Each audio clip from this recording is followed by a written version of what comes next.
جی ہمارا 21واں سبق آ گیا جو کہ وقف کے بارے میں ہے۔ وقف کے معنی ٹھہرنے اور رکنے کے ہیں، یعنی جس کلمے پر وقف کریں تو اس کلمے کے آخری حرف پر آواز اور سانس دونوں کو ختم کر دیں۔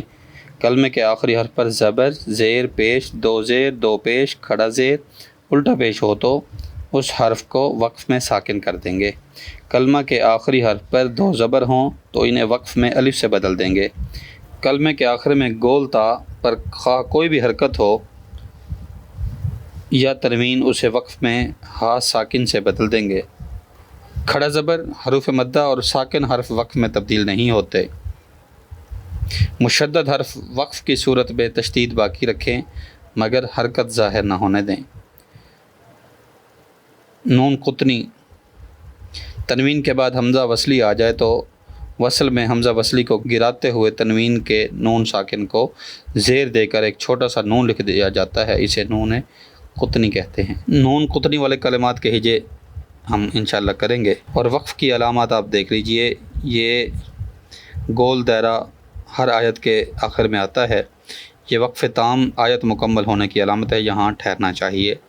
اور یہ میم جو ہے یہ وقف لازم کی علامت ہے، یہاں ضرور ٹھہرنا چاہیے۔ یہ سب سے بڑا وقف یوں سمجھ لیں، یہ میم وقف لازم والا ہے۔ اس کے بعد تو یہ وقف مطلق کی علامت ہے، یہاں بھی ٹھہرنا بہتر ہے۔ جیم یہ وقف جائز کی علامت ہے، یہاں ٹھہرنا بہتر ہے اور نہ ٹھہرنا بھی جائز ہے، بہتر ہے کہ جیم پر ٹھہر جائیں۔ اور زا یہ وقف مجوز کی علامت ہے، یہاں ٹھہرنا جائز مگر نہ ٹھہرنا بہتر ہے۔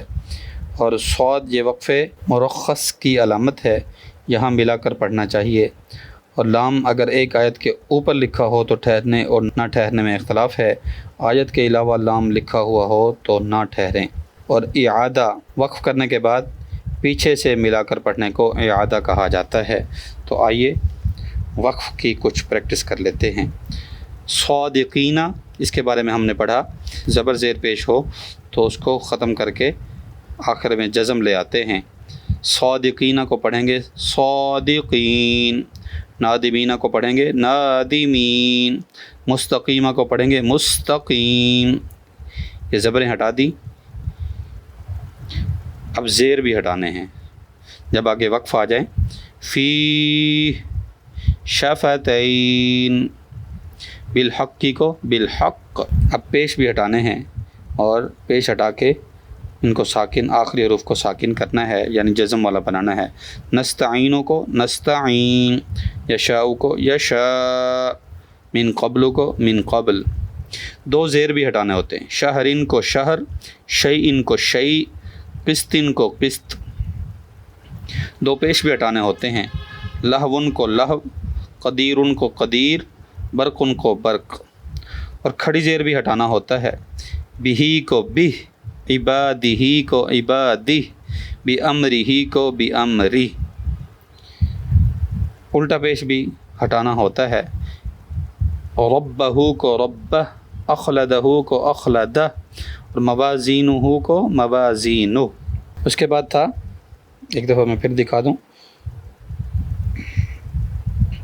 کلمے کے آخری حرف پر دو زبر ہوں تو انہیں وقف میں الف سے بدل دیں گے۔ تو یہ دو زبر آ گئے، الفا فن کو الفا فا، فن کو فا بنا دیا، الف سے بدل دیا۔ علمن کو علم، نبیجن کو نبیجا، تا کو ہا بناتے ہیں اور جو حرکت ہوتی ہے اسے بھی ختم کر دیتے ہیں۔ تا کے اوپر خواہ کچھ بھی ہو اس کو ہٹا کر ہا بناتے ہیں اور ہا بھی ساکن۔ قوتن کو قوہ، رقبتن کو رقبہ، جاریتن کو جاریہ۔